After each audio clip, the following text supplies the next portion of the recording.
Hi friends, एक और video लेकर मैं आप लोगों की खिदमत में हाजिर हूँ। आज हम डिस्कस करने जा रहे हैं स्मोक के बारे में। जिस तरह की सर्दियों के शुरू होती स्मोक में इजाफ़ा हो जाता है, तो आज हम इसके बारे में ये डिस्कस करेंगे कि स्मोक क्या है, ये कैसे पैदा होती है और इसके अज्जा क्या हैं, क्या ये इंसानों में बीमारियों की वजह बन सकती है, और अगर बन सकती है तो वो कौन कौन सी बीमारियाँ हो सकती हैं, और आखिर में हम डिस्कस करेंगे कि स्मोक से कैसे बचा जा सकता है। तो स्मोक धुंध और धुएं का इम्तजाज है। ये ज़्यादा आबादी वाले इलाके यानी कि सनती इलाकों में ज़्यादा पाया जाता है। ये दो अंग्रेज़ी हरूफ स्मोक और फोग से मिलकर बना है। जब कारखानों, फैक्ट्रियों, सनतों, गाड़ियों और घरेलू धुआं फ़िज़ा में कम दर्जा हरारत की वजह से जम जाती है तो ये स्मोक की सूरत हाल इख्तियार कर लेती है। स्मोक के अज्जा क्या हैं? स्मोक धुंध और धुएं का मजमूआ है।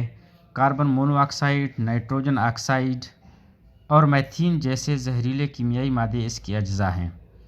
फिर फ़िज़ा में मौजूद हवाई आलूदगी और बुखारात का सूरज की रोशनी में धुंध में शामिल होना स्मोक की बड़ी वजह है।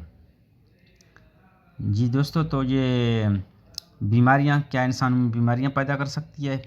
तो जी हाँ, ये जानदारों और ख़ास तौर पर इंसानों में मुख्तलिफ़ बीमारियों की वजह बन सकती है, जैसा कि carbon monoxide, nitrogen oxide, methane और ऐसे जहरीले मवाद जो जब इकट्ठे मिलते हैं तो ये मोहलिक बीमारियां पैदा करते हैं।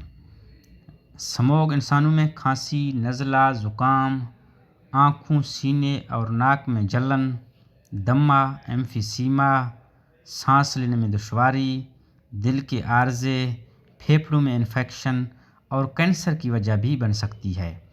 ये रेस्पिरेटरी सिस्टम को बुरी तरह मुतासर करता है। आखिर में हम डिस्कस करेंगे कि इससे बचाव के तरीके क्या हैं।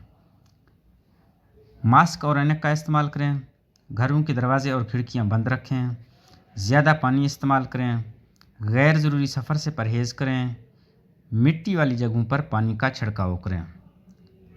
इनके बावजूद अगर आपकी तबीयत ख़राब हो जाती है तो आपने डॉक्टर से रजू करना है। तो ये था हमारा आज का वीडियो दोस्तों। मज़ीद इस तरह की वीडियोज़ देखने के लिए हमारे इस चैनल को सब्सक्राइब करें। Thank you.